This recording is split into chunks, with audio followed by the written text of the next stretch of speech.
Yeah, good morning first to everybody. Thanks for the kind introduction.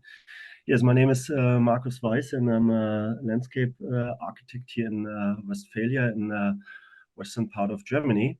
Yeah, and I'm a scientific officer, and I'm responsible for the topic garden heritage preservation here in Westphalia. And Westphalia is a part of North Rhine-Westphalia. It's in the western part of Germany. Yeah, orangeries. A couple of years ago, I kept on interest in orangery plants, building, and culture in January, and started some research in the orangery heritage here in Westphalia. And I have to say it's not that spectacular compared to these great examples we heard from Claudia. But nevertheless, it's interesting, and we have a little amount of buildings and orangeries I want to present you right now. Yeah, I'm going to start my little presentation. I hope you can understand everything quite well. Yeah, and please apologize maybe for some bad pronunciations. So I hope it will work. Okay. Yes, the castle Nordkirchen was the prestigious country residence of Prince Bishop Friedrich Christian von Plettenberg, rightfully regarded as one of the most significant examples of Westphalian architectural power.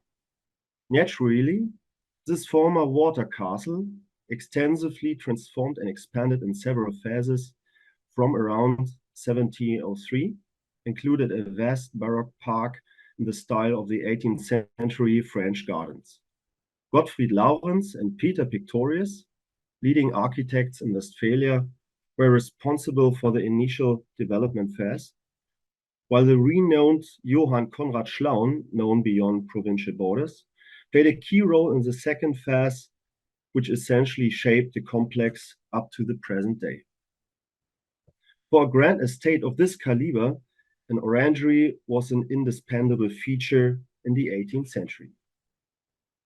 In addition to the park, palace, and orangery in Nordkirchen, around 50 buildings, approximately, or parts of buildings throughout Westphalia were referred to as orangeries or served a similar function as a plant house, some even to these days. Several more plant houses were likely planned, but remained unrealized. Many of the remaining structures have meanwhile undergone significant changes. We heard already about this topic, being repurposed or even lost to demolition. Numerous buildings are currently at risk of deterioration, endangering their testimonial value. A total of 34 in varying quality preserved buildings are now officially classified as orangeries in Westphalia and protected as historical monuments under the North Rhine-Westphalian State Heritage Conservation Law. Sadly, only one of these orangeries continues to serve its original purpose of overwintering non-frost resistant plants in containers until today. It's the example of Münster we will hear about a little bit later.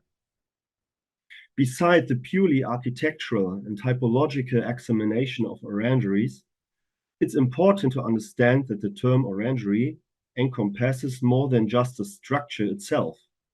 Instead, it should be considered as a holistic subject of study, including aspects such as garden, artistry, and botanical collection. Especially during the Baroque period, the apex of orangeries in the 17th and 18th century was the synthesis of the arts as an expression of political power and boundless wealth that was sought to be created. The buildings in the region of Westphalia were frequently adjusted in their design and purpose to better suit the practical and, above all, economic means of their patrons. The term orangery in Westphalia thus included smaller chambers or rooms within unadorned utility buildings used to house a few pots of plants. Other plant houses drew inspiration from the aristocratic Baroque style while missing the botanical treasures and elaborate parterres for presentation. You can see here some examples for those buildings they've built in the style close to an orangery, but never had used as a plant house.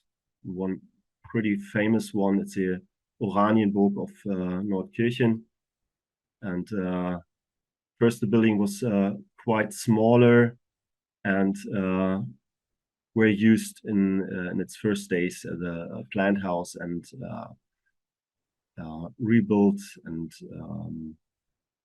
built much bigger to different use. Many patrons often strongly influenced the character of their estates and sometimes preferred to look at well-grown vegetables in the garden rather than ornate boxwood decoration. It is furthermore important to consider that the most Westphalian country estates were permanent residences, primarily agricultural in nature rather than second home for short summer stays à la plaisir.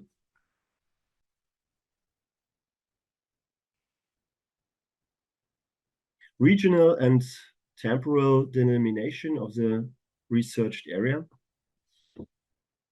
The time frame for the orangery construction initially arose from the end of the 30 Years' Wars from 1616 to 1648.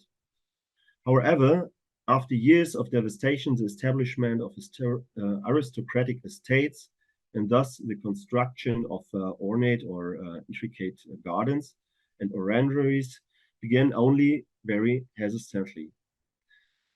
This temporal delay, a kind of cultural lack in Westphalia, is also connected to the absence of a dominant princely court, as we heard already, for example, in Bavaria or elsewhere.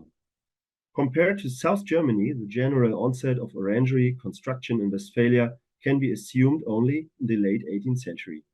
However, first simple and even modest orangery rooms or chambers can already be traced back as early as 1688. As with other parts of Germany, no specific date can be provided for the end of the general orangery fashion.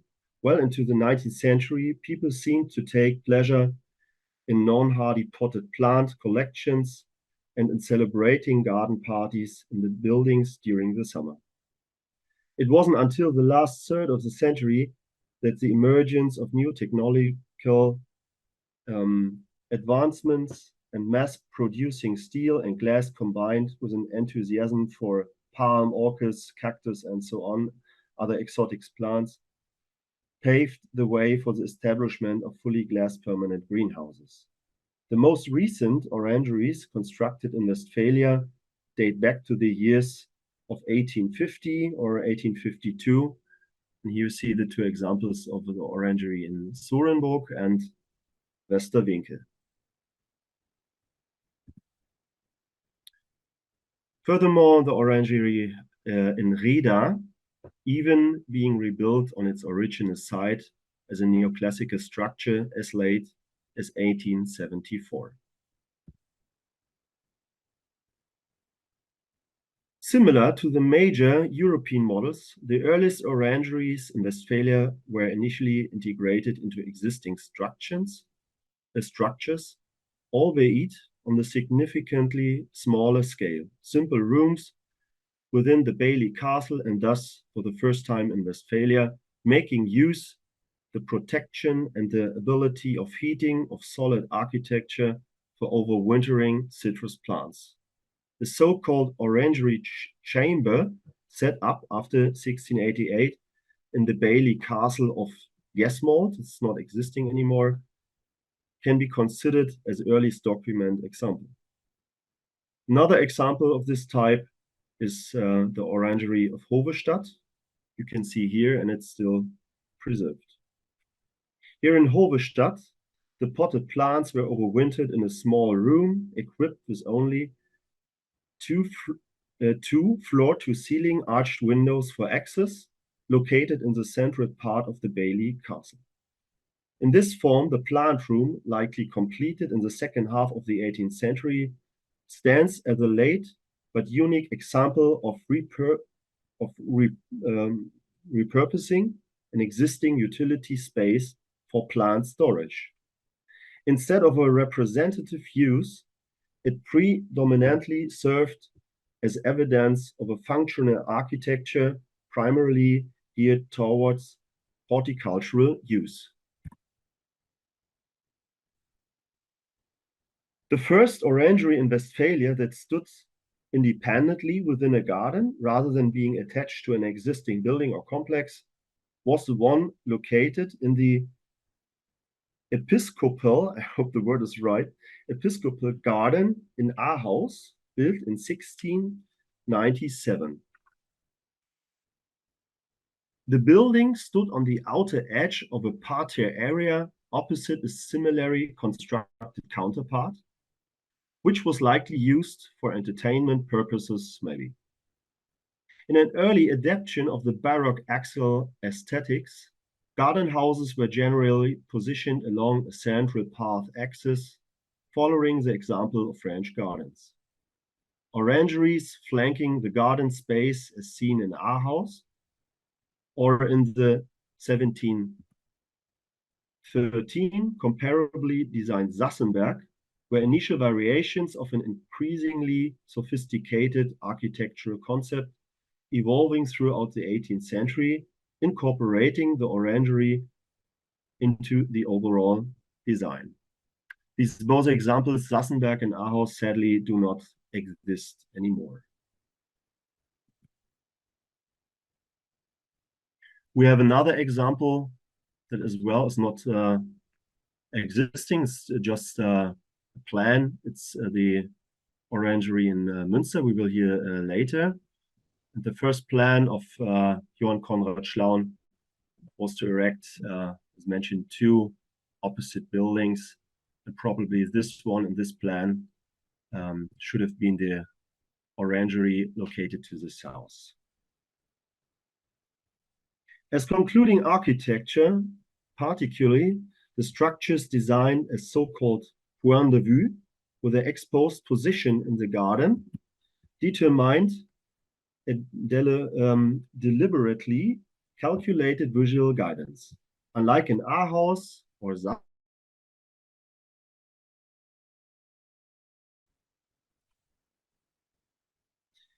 Sassenberg, orangeries located within the sidelines of the manor house were no longer considered obstacles.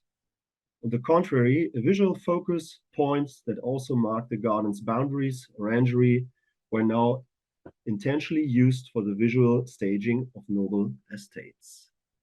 And here's the example of Schloss Schwarzenraben. It's pretty interesting, a little bit comparable to the Palais Liechtenstein in Wien. In some cases, elaborate structures with richly adorned facets were built. Two such orangeries were constructed not only within gardens designed after the French fashion, but also following the Italian manner as long single-story structures with a rectangular footprint featuring tall, narrow windows and artistically embellished entrances. The combination of brick and sandstone materials used for the facade, at least in the case of the Orangery of Herten, you can see here, clearly marks it as a typical for Westphalian Baroque. Yes, sadly, the Orangery in Herten was demolished over time, but I can tell you now there is a initiative to rebuild and reconstruct these fantastic building, and I hope it will work in the future years. Yeah, now I come back to the beginning, to Schloss Nordkirchen Castle. It is this choice of materials, along with the aforementioned simplicity, that eventually made its way into the grand Westphalian gardens. In 1732, Johann Conrad Schlaun designated the elongated orangery in Nordkirchen with an adjacent garden space in the south, separated from the rest of the park. You can see here in the plan. This garden featured a central rectangular parterre divided into 4 compartments, reducing it to one of the simplest Baroque designs. The garden's plan thus followed the restrained design language of the orangery building, forming a cohesive and harmonious unit without sacrificing an appropriated gesture. Here too, some other pictures of the orangery in Nordkirchen until today. A couple of years ago, we had a reconstruction, or we have to say a kind of reconstruction of the garden in a very, very simple way with fruit trees, apple and plums, and things like this. And it was a very hard fight to to keep this garden from a wide range of forest from the 1950s to reconstruct into a part of the garden. Yeah. The unified design of garden and building underscored the importance of its concept as a synthesis of the arts, in which the significance of garden houses and the presentation of abundant plant life were of equal value. With this Westphalian set of forms and design principles, Schlaun ultimately formulated an architectural archetype that seamlessly integrated into the aesthetics of the 19th century, characterized by its clear classical structures. However, new principles of organization determined the location and integration of orangeries into the landscape garden of the 19th century. The presentation of, at times, newly introduced plant species was adapted to the aesthetic concept of a natural and undisturbed landscape. Former parterres near an orangery, now transformed into embellished nature landscape, became regular. This is apparent in the cases of Schloss Erpenburg in Brenken and the historical plans for Schloss Herten we see and heard already about. It's another example for Schloss Surenburg I presented already, and that's the plan, the beautiful landscape garden from the 19th century. Now I want to say some aspects of the use of plants in the garden.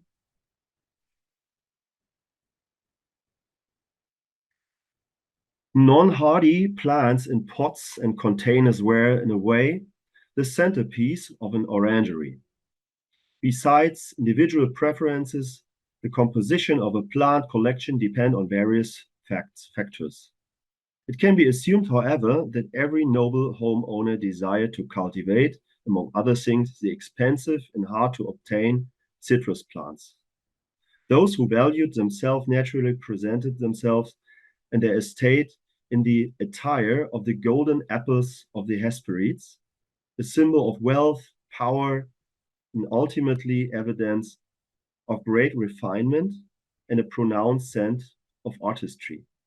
Above all, it was the bitter oranges, the pomerances, we heard from Claudia already, also known as Seville oranges, that, with their alluring fragrance, fruits, and blossoms guaranteed the guests' attention. Furthermore, sweet oranges, lemons, mandarins, limes, grapefruit, and so on and so on, and other hybrid citrus species were cultivated. In addition to the plant's ornamental role, the versatile use of exotic fruits in the kitchen and on the festive table provided a reason for their cultivation. Regarding the plants in individual collection, typically only fragmentary statements can be made, including for the Westphalian culture region. It's not comparable to the large estates, as you can imagine. Sometimes inventories, invoices, or order lists may offer hints about the existing species, or print sources may provide general indications about the existence of a collection. From approximately 1840, the start of photography onwards, photographs are sources of garden research, important sources of garden research. With the exception of the relatively recent orangery of the Botanical Garden in Münster, which has been continuously used as a plant house since 1840, few comprehensive pieces of information have been passed down regarding Westphalian collection. Here we see a picture, maybe with some citrus trees in front of the palm house of the Botanical Garden, and now some more phoenix lorbeer trees in front of the Münster Castle.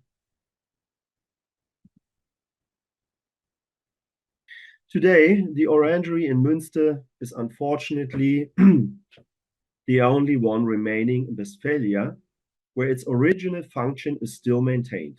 Its collection focuses on plants from Australia and New Zealand. Oranges, lemons, and bitter oranges are still cultivated, the oldest species being about 150 years, seen here in the picture. Still, a few facilities continued to be used for overwintering plants until the second half of the 20th century, such as the orangeries of Schloss Surenburg until 1975 and Schloss Westerhold until 1995.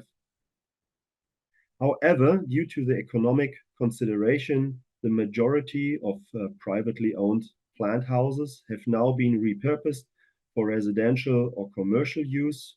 We heard this as well already, remain vacant or have been and still are lost. Occasionally, a handful of pots and containers for overwintering can still be found in former plant houses here in the countryside of Westphalia, serving as the last reminders of the former splendor of Westphalian orangeries. Yeah, the last picture of Schloss Westerhold, a little bit sad. Some agave and fennec pots have left here in this house. Yeah, that's it. Thank you very much for your attention.